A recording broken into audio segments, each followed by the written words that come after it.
The Prince of Pan-Africanism is in the studio, Yes, ma'am. studio with me, Dr. Umar Johnson. That's a lot of information. Let's Yeah. start with the first thing, sexually confused. Yes, ma'am. At the Frederick Douglass Marcus Garvey Academy, well, first of all, let's be clear. Legally, you cannot discriminate on the basis of gender or race. So there's no such thing as a child who believes themselves to be homosexual or lesbian. They cannot be excluded from our program, nor will they be. I get those questions all the time. Okay. Will you allow gay black boys to come to your school? Or educators. Now, with the right, I can't discriminate against the educators either. Exactly. However, let me be clear. I don't desire that population of educators. Okay. Okay? We have to save black families. And you cannot save black families if you're not teaching black boys how to marry and build families with black women. Let's be clear about something. Only 1 out of every 4 black women gets married in this country. Black women have the lowest marriage rate in America. So you cannot, on the one hand, say that I support the black family and I want to see black women happily married to black men, and at the same time advocate same-sex Because relationships. fundamentally, It's that's some of what contradiction. is going to be a part of your curriculum. At No, your no, no. school. We won't teach it. No. No. What I'm saying in terms of your part of the focus of your programs is to talk about black family, imaging Yes, of young black yes, boys. So yes. what I'm saying is that Yes, your one idea. of the curriculums is black family. So we want to teach the boys how to be men, how to be fathers. And you don't believe, I'm asking for the, because I can hear the 2 million people that are listening right Well, no, now, let me that clarify. you believe, I do whether or not- not you believe that a gay man can teach a young black man, for the sake of this conversation, to be a man? Is how Can a gay black man teach a black man how to be young a black- man? yes. I think he can teach him how to be successful as an adult, but it depends on your definition of black manhood. And part of my definition of black manhood is being successfully married to a black woman. So if you're not successfully married to a black woman, you're not coming to my school to teach my boys anything. Are you clear on that in terms of the sexuality issue for applying to your school? That was the first issue. The second one, Well, again, you cannot discriminate Right. in hiring on the basis of sexual orientation. So if a homosexual male, applies to my school, he'll be interviewed like everyone else. Right. Am I going to ask his orientation? Certainly I am. Okay. And I'm really not interested in having gay men teach at my school because that's not the agenda of my academy. There's a lot of schools out there that are exclusively for gays. There's an all-gay school in Chicago. There's an all-gay school in New York. There's one that's being developed in Atlanta. If you're a gay black male, go teach at a gay school. My school is not for that. We're not pushing sexual liberation. We're pushing the restoration of the black family. all right, we're going to talk about Pan-Africanism Yes, as ma'am. well coming up in just a little bit so that those people who may be hearing this for the first time understand the direction that you're Yes, coming ma'am. from. Yes, Let's ma'am. talk about the second issue, which But let me clarify yes, for yes, 5 seconds. Please.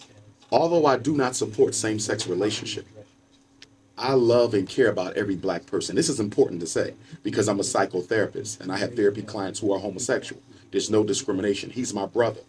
I have therapy clients who are women, lesbian.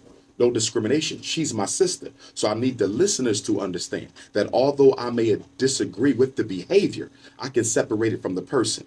Just like you can separate someone's drug addiction from them, you can still love them, but dislike the addiction. Just like a Democrat disagrees with a Republican or a Christian disagrees with a Muslim, but that doesn't mean they hate them. I don't hate anybody on the basis of their sexual orientation, but I have a right to stand on my platform, which is that black men need to be married to black men. The second issue, because 59 minutes for freaking Yes. yourself goes by so quickly. The second issue you mentioned was interracial dating. Yes, That, I don't support it. Okay, your thought on that in terms Okay. of your resume, as I've Yes, and kind part of pointed. that is linked to my Pan-Africanism. Part of that goes to the fact that I am a Garveyite within the political philosophy of Pan-Africanism. Again, it's about nation building, nationhood, strong black families.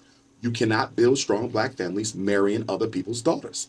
Educated black men, statistically, are more likely to marry outside of their race. More than all other men in America, as a percentage, marries outside of theirs. Black men. Yes, black men. Black men marry outside of their race more than any other man. You cannot say that's purely due to love. Because what is it about the black man that leads him, the successful black male, that leads him into marriage with women outside of our community? What's wrong with the black women that we have? What's wrong with the black male that choose, based on your definition, Yes. to choose to marry outside of their race? Let's Then start again, there. it all depends on whether you're a nationalist or not. I'm a nationalist, a proud one, which means that I'm looking out for what's in the best interest of black people. That's my concern. We need men to father our boys and our daughters. 75% of black children are being raised by who?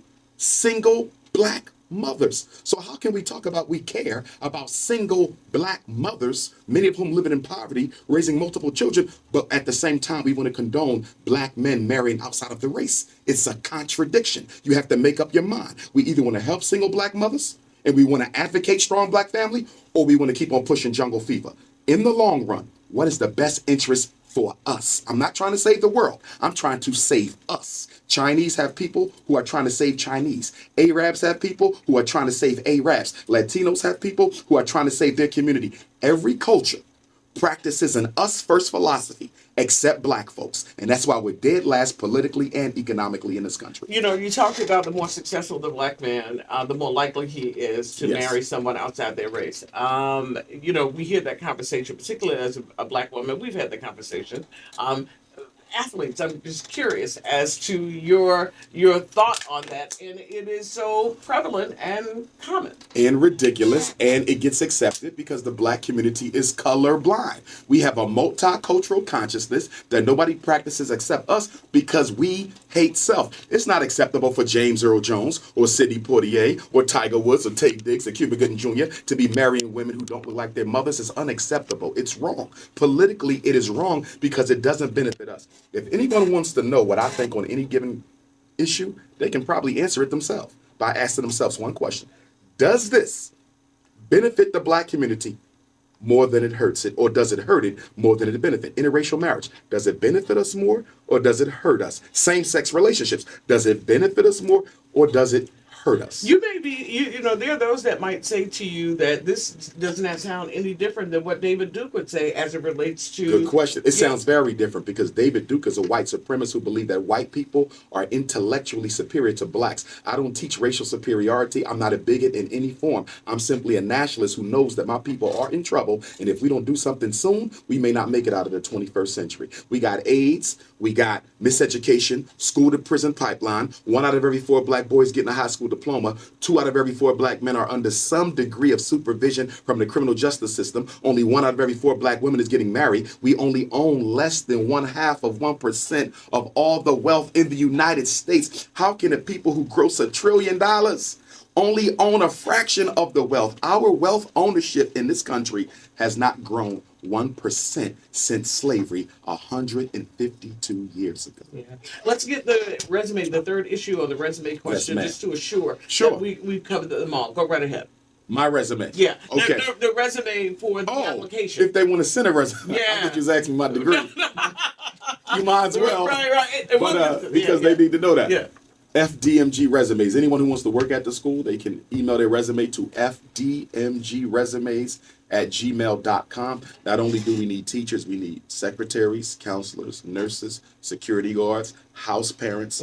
Okay, so there's a whole bunch of positions that will be available at the school. You don't necessarily have to be a traditional educator. And since it will be independent, you don't necessarily have to have a public teacher's certification or license.